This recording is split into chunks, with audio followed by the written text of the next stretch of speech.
서울에 있는 시장들도 막 돌아다니면서 일단 먹어보고 맛있으면은 사장님들한테 혹시 괜찮으시면은 온라인 판매를 제가 좀 대행해서 해드려도 될까요? 라고 여쭤본 다음에 한 50번 시도하면은 몇 번 거절당하시나요? 50번 중에 48번 정도는 거절을 당하지 않나. 50번 중에 48번을 거절당했는데 그 2번을 살리기 위해서 50번을 두드리신 거네요. 그렇죠. 안녕하세요, 롱기입니다. 1년 전에 제 유튜브 영상에 출연하셨던 수강생분을 모시고 이야기를 나눠보려고 하는데요. 과연 1년 동안 어떻게 지내셨고 온라인 셀링을 어떻게 하고 계셨는지에 대해서 이야기를 해보겠습니다. 저희가 사실 오랜만은 아니고 강의를 하면서 서로 알게 되었고 이제 수강생 입장으로 만났지만 꽤 오랫동안 소통을 하고 있어요. 이제 식품 위탁으로 순수익 500만 원을 찍고 제 유튜브에 나오셨었는데 지금은 어떻게 하고 계시나요? 정보를 또 같이 돌리다 보니까 매출적인 부분에서는 많이 늘어난 건 아니고 대신에 이제 매출 볼륨은 꽤 많이 커졌다고 말씀을 드릴 수 있을 것 같아요. 용빈님 만나면서 판매라는 걸 해봤는데 마케팅이 되게 중요하다는 걸 깨닫게 됐거든요. 제대로 배워보고 싶어가지고 마케팅 회사를 또 다니고 있습니다. 이제 마케팅을 저보다 더 잘하시는 대표님이 되셨거든요. 그럼 어떻게 운영을 하고 계셨는지 한번 듣고 싶어요. 소싱을 하고 등록을 하고 그리고 판매를 한다. 크게 보면은 이 세 가지가 전부일 것 같은데 저는 우선적으로 시장 조사를 열심히 하는 편이고 그쵸. 시장 조사를 다 한 다음에 제 전략을 세우고 그리고 나서 판매를 하는데 아무래도 광고나 이런 마케팅적인 요소가 같이 들어가면은 잘 팔 수가 있기 때문에 운영 잘 하고 있습니다. 네. 대표님은 좀 특이한 게 식품 위탁으로 매출을 되게 잘 내고 계신데 그 식품 위탁 중에서도 시장에서 상품을 소싱해서 물건을 파시잖아요. 네네네. 네, 직접 방문하셔가지고 직접 맛보시고 그거를 1년 넘게 계속 유지 중이시거든요. 그 부분에 대해서 궁금해하시는 분들이 많아요. 식품을 시장에서 어떻게 가져오는지 간단하게 좀 말씀해 주실 수 있으실까요? 시장 소싱이라고 하면은 조금 생소하실 수도 있는데 저 같은 경우에는 맛있는 음식을 팔고 싶었거든요. 그래서 좀 역으로 생각을 해봤어요. 시장에 있는 상품을 온라인에다가 팔면은 더 잘 팔릴 수 있지 않을까? 라는 생각이 들어서 제 주변에 있는 시장부터 시작해가지고 서울에 있는 시장들도 막 돌아다니면서 일단 먹어보고 맛있으면은 사장님들한테 혹시 괜찮으시면은 온라인 판매를 제가 좀 대행해서 해드려도 될까요? 라고 여쭤본 다음에 만약에 괜찮다 하시면은 진행을 하게 되고 안 된다 하시면은 다시 또 다른 곳을 찾아서 떠나는 여정을 하게 되는 거죠. 한 50번 시도하면은 몇 번 거절당하시나요? 그러니까 변수라는 게 너무 많아서 결론적으로 안 된다는 것만 두고 봤었을 때 50번 중에 48번 정도는 거절을 당하지 않나. 50번 중에 48번을 거절당했는데 그 2번을 살리기 위해서 50번을 두드리신 거네요. 그렇죠. 보통 초보자분들은 한 번 거절당하시면 이제 기가 죽어가지고 못 하시는 분들이 많거든요. 그러면 더 유리하죠. 그쵸. 경쟁자 안녕. 그죠.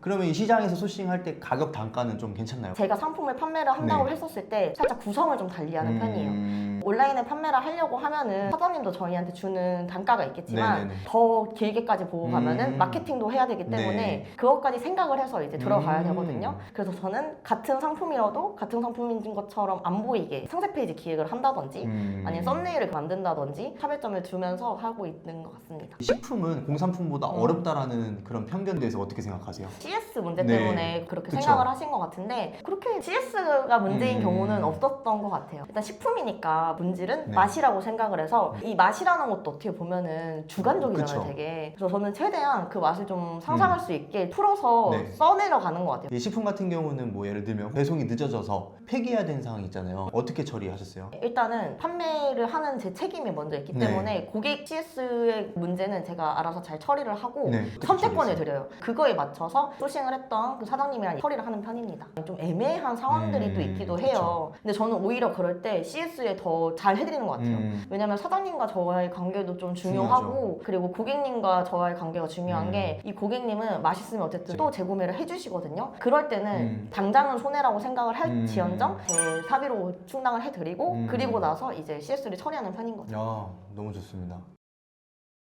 이렇게 전통시장에서 소싱했을 때 좀 더 성공률을 높일 수 있는 대표님만의 노하우 있을까요? 시장 조사밖에 없어요. 온라인에 판매를 하려고 했었을 때 어쨌든 키워드라는 게 다 있잖아요. 내가 어떤 키워드에 들어가지? 라는 거를 먼저 보고 여기 정도는 비빌 수 있겠다 라는 생각이 드는 키워드를 일단 찾고 거기에 맞춰서 경쟁사랑 좀 다르게 썸네일도 구성하고 그리고 상세 페이지도 구성하고 하면은 꽤 괜찮게. 공급처는 어떻게 찾으세요? 공급처는 일단 시장에 있다면은 시장을 직접 방문? 직접 방문을 하던가 시장이 꼭 아니어도 그래도 괜찮은 키워드 같은 데는 제가 직접 전화해가지고 또 물어보기도 하거든요. 네네네. 기본적으로 그분들이 온라인에서 판매하는 판매가가 있을 거 아니에요? 아, 그쵸. 몇십 프로를 단가를 요구를 해야 되는데 대략적으로 어느 정도를 요구를 하시나요? 사장님들이랑도 딜을 해야 돼요. 네. 제가 얼마 정도 팔면은 조금 판매가 더 낮춰주실 그쵸, 수 있으신가요? 일단 타당성을 말씀을 드려요. 뭐 예를 들어서 사장님이 저한테 공급만 해주시면은 제가 이런 마케팅도 할 거고 사장님은 정말 발주만 처리해주시면 된다. 합리적으로 얘기를 하면은 안 할 이유가 없게 네, 만드는 거죠. 이제 사장님들 입장에서도 이분이 마케팅까지 다 해주면서 판매를 해주네?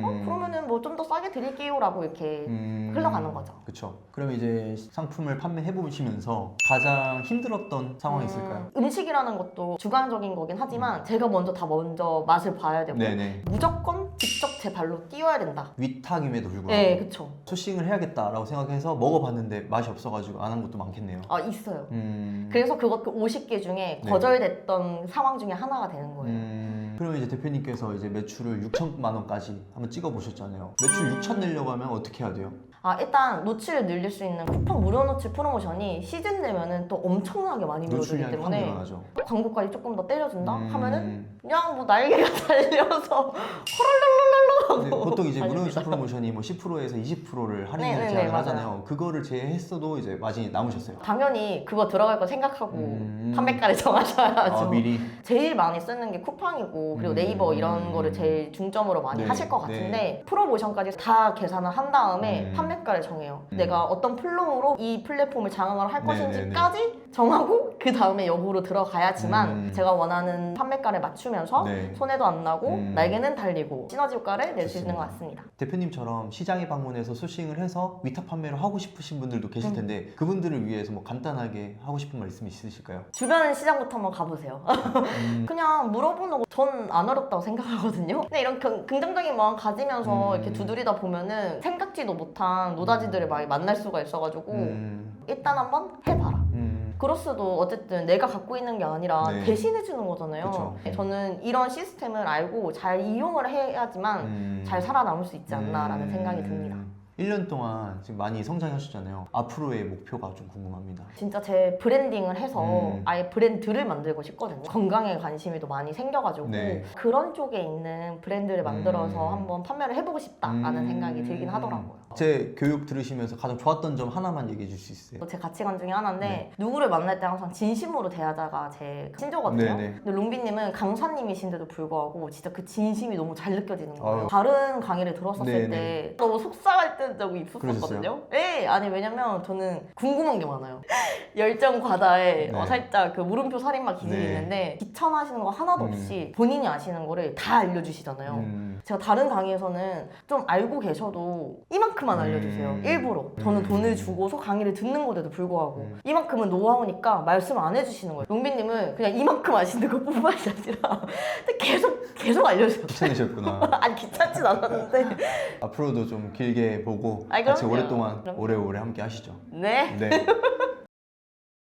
1년 전에 출연하셨던 분과 다시 한번 이야기를 나눠봤는데요. 롱런하고 계신 이유가 있는 것 같아요. 그만큼의 자기 노하우도 더 많이 쌓였고 분석과 공부도 계속하고 계신 것 같고 세상이 빠르게 변하기 때문에 공부하지 않으면 살아남을 맞아요. 수가 없어요. 맞아요. 진짜. 그리고 제가 다음에 혹시 기회가 된다면은 시장 가서 어떻게 소싱을 하는지도 한번 컨텐츠 만들 수 있도록 도와드릴게요. 좋습니다. 오늘 이야기 즐겁게 나눠봤고요. 재밌게 보셨으면 구독과 좋아요 꼭 눌러주세요. 감사합니다. 감사합니다.